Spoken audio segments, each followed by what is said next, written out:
আসসালামু আলাইকুম। আজ আমি আপনাদের মাঝে তৈরি করে দেখাবো ঝাল ঝাল চানাচুরের রেসিপি। তাহলে আর কথা না বাড়িয়ে চলুন রেসিপিটি দেখে নিই। এই রেসিপিটি বানানোর জন্য নিয়েছি ১ কাপ আটা, স্বাদমতো লবণ, সামান্য পরিমাণে হলুদের গুঁড়া, হাফ চা চামচ লাল মরিচের গুঁড়া। সবগুলোকে ভালোভাবে মিশিয়ে নিচ্ছি। সবগুলো মেশানো হয়ে গেলে দিয়ে দিচ্ছি ১ টেবিল চামচ পরিমাণে রান্নার তেল। তেলটা দিয়ে আমি ভালোভাবে ময়াম করে নিয়েছি। এরপর আমি সামান্য কিছু পানি দিয়ে এটাকে ডো বানিয়ে নিচ্ছি। এই ডোটা কিন্তু খুব শক্ত হবে না, আবার খুব বেশি নরম হবে না। সফট একটু ডো বানিয়ে নিতে হবে। আমার এই পর্যায়ে ডোটা বানানো হয়ে গেছে। এখন এটাকে রেস্টে রেখে দিচ্ছি ৫ মিনিটের জন্য। ৫ মিনিট পর ঢাকনাটাকে উঠিয়ে নিয়ে এটাকে আবারও মথে নিচ্ছি। আমার এটা এখন মথে নেওয়া হয়ে গেছে। এখন এখান থেকে আমি ছোট, ছোট করে লেচি কেটে নিচ্ছি। আমি যে কয়েকটা রুটি বানাবো সে কয়েকটাই কিন্তু এখানে কেটে নিচ্ছি। আমি এখানে ১ কাপ আটা থেকে ৪ টি ভাগ করে নিয়েছি। আর একটি হাতে নিয়ে আবার কিন্তু হাত দিয়ে ঘুরিয়ে, ঘুরিয়ে খুব সুন্দর করে গোল করে নিচ্ছি। আমার এটা গোল করে নেওয়া হয়ে গেছে। এখন বোর্ডে নিচ্ছি। বোর্ডে নিয়ে আবার একটু গোল করে নিচ্ছি। আর কিছুটা শুকনো আটা ছড়িয়ে দিয়ে হাত দিয়ে চেপে একটু বড় করে নিয়েছি। তারপর একটি রুটি বেলনাতে এটাকে বেলে রুটি বেলে নিব। রুটিটা একটু পাতলা করে বড় করে বেলে নিয়েছি। আমার বেলে নেওয়া হয়ে গেছে। এখন এর উপরে কিছুটা পরিমাণে কর্নফ্লাওয়ার দিয়ে দিচ্ছি।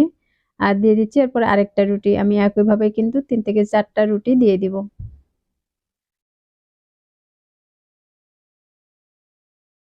আমি একইভাবে সবগুলো রুটি দিয়ে দিয়েছি। এখন এক পাশ থেকে এভাবে কেটে নিচ্ছি। আপনারা চাইলে রুটিগুলো কিন্তু একটা, একটা করে দিয়েও কেটে নিতে পারেন।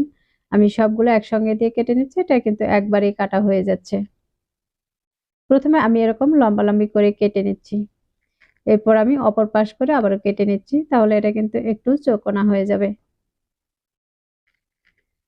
এভাবে বানিয়ে কিন্তু আপনারা বেশ কিছুদিন সংরক্ষণ করেও রেখে খেতে পারবেন। আমি একইভাবে কিন্তু রুটিটা পুরোটা কেটে নিয়েছি। এখন এগুলো বোর্ড থেকে উঠিয়ে নিচ্ছি।